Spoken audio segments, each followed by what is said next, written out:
So I decided what I wanted to do was see the car in person.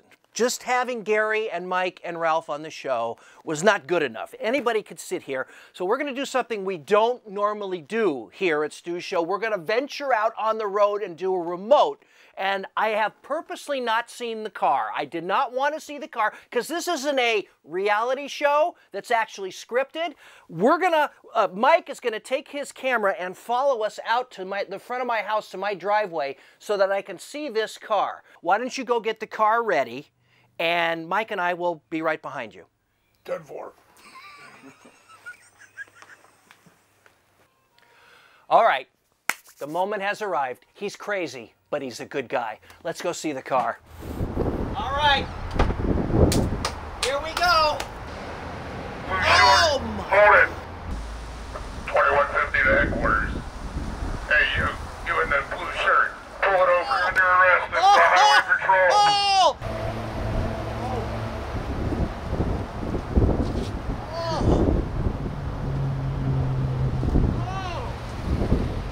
This is incredible, Gary. Tell me about this. How much of this resembles 1955 and how much of this is modern technology?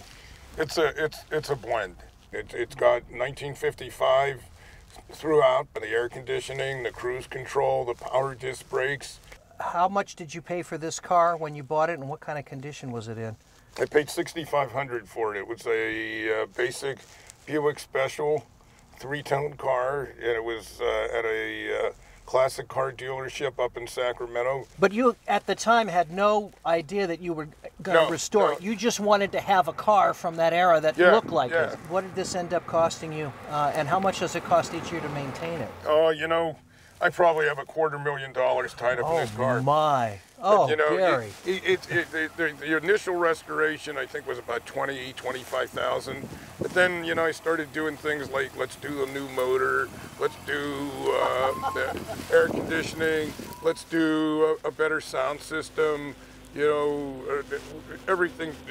Cruise control came along the line. And I'm sure this is garaged, right? Oh, yeah. I can't see you parking and you know, some of the money I have in it is just the maintenance. You know, if you have a car that's 25 years old, to begin with, that's a lot of car to maintain. And I drive it. I've driven it across Route 66 with Broderick Crawford's son, Kelly.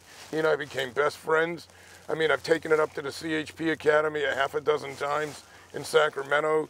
I put like 80,000 miles on this car. People don't buy classic cars and drive them. I mean, it's unheard of. So when a part goes out, I mean, is it like a massive search around the internet to try to... No, not really, because of my friendship with Les Randolph, the guy who is probably the #1 Buick guy in the world. So he can get you a part that's 65 years old. He has a lot of them in stock. He knows this car like the back of his hand. Amazing. Well, why don't we tour Chatsworth and do a then and now? All these places where Highway Patrol was shot. Let's start with my friend Mitch at Chatsworth Cleaners, which was featured in one of the episodes. Several of the episodes. Yeah, let's do it. I like it.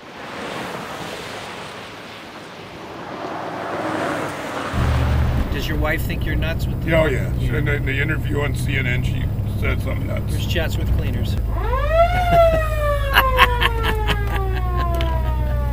You already got people looking.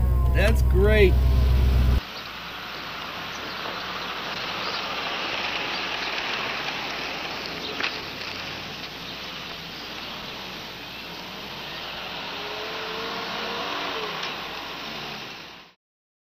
We're here with Mitch, who's the owner of Chatsworth Cleaners. I've had many a suit, many a tux, many a shirt, many a pants. I own you. You own me, actually. You own me. So you know that 1957 they did a Highway Patrol episode out here and featured your store? Yes, I do. Your family has owned the store for how long? Well, they've been in the business since the early 50s. Early 50s. So did they own this store when they filmed here? No, this was... So your family was in the cleaning business, they just didn't happen to own this store. And they bought it when? It was in the 60s. In the 60s. And you've run it yourself for how many years? About 20. But you do know where they filmed the scene. Yes, would you mind taking us? Absolutely. Okay, follow us. So was it a smaller store? No, same size store. But they just chose just this corner to... Basically, you look... from what I remember of the video, I haven't watched it for a little while, but a lot of it was taken, the counter girls, it started over talking to the counter girls and then moved back over where the production is, where we still have production right now. My ears are burning. Does that mean good things or bad? It means you're late. How do you like that? I spend the last hour getting a picnic basket ready and I get a critical greeting. Racing against time, Matthews headed for the cleaning shop, hoping to find Tony Merlin before the killer did. You Shirley Conway? No. I'm Matthews, Highway Patrol. Well, Shirley's off the rest of the day. What's it all about? Was she with a Tony Merlin? Why, yes. You know, you're the second person that's been looking for him. Where'd they go? They went on a picnic. Where? Probably at the park, just before you reach the Hayden Junction. Thanks very much. But And here goes Dan Matthews into the squad car. In 1957, out the windows of Chatsworth Cleaners, dissolved to what that same shot looks like today in 2020. Somehow I prefer 1957. This is an original hangar from the early days of Chatsworth Cleaners.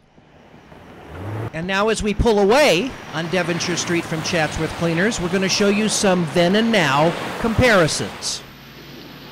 Here's looking south on Topanga Canyon as this car pulls in north to this strip of stores in 1957.